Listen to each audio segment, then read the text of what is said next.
think to be a great mayor, we have to do things differently. And I think Mike is, he does kind of represent the past because the money interest, the business interest, and even his city council endorsements represents people that are committed to the status quo.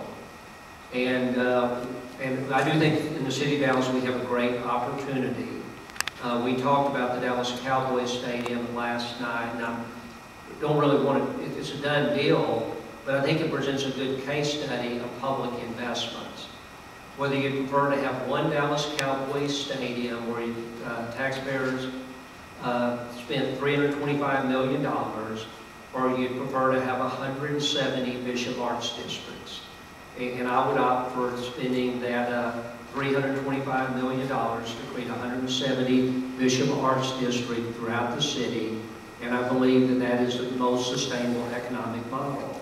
The economic model we've used in the city is to build downtown buildings for large businesses, have downtown abandoned at 5 p.m., and people drive to the suburbs. That's not workable for the city of Dallas.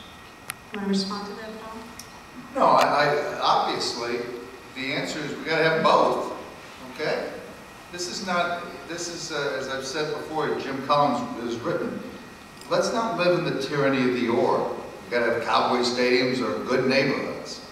Let's live in the genius of the and how we accomplish both, because there's no doubt in my mind the city is in a much better situation if we had had Cowboy Stadium here. It has set the city back by a decade. And thank God Ron Kirk got, Ross Perot and Tom Hicks together, hit their heads together, so we got AAC finally, and we're playing the Heat tonight. And it brings in $1 million a day, $1 million an event in incremental sales.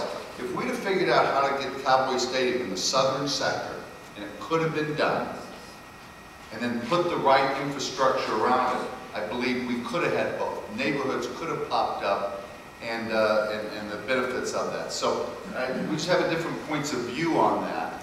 I do believe that I'm different than the status quo. I understand why you position me that way, because I'm a business guy and I've got some folks that way. But I will tell you, as you get to know me, I'm a little bit different breed. I spent 5 years of my life working with the homeless, okay? That's not kind of the traditional, way that the business community works. And the business community is kind of, we're not on my side early on in this campaign. And, but we do need to be a city that comes together and has both. That's my. I want to make sure that before we end this tonight,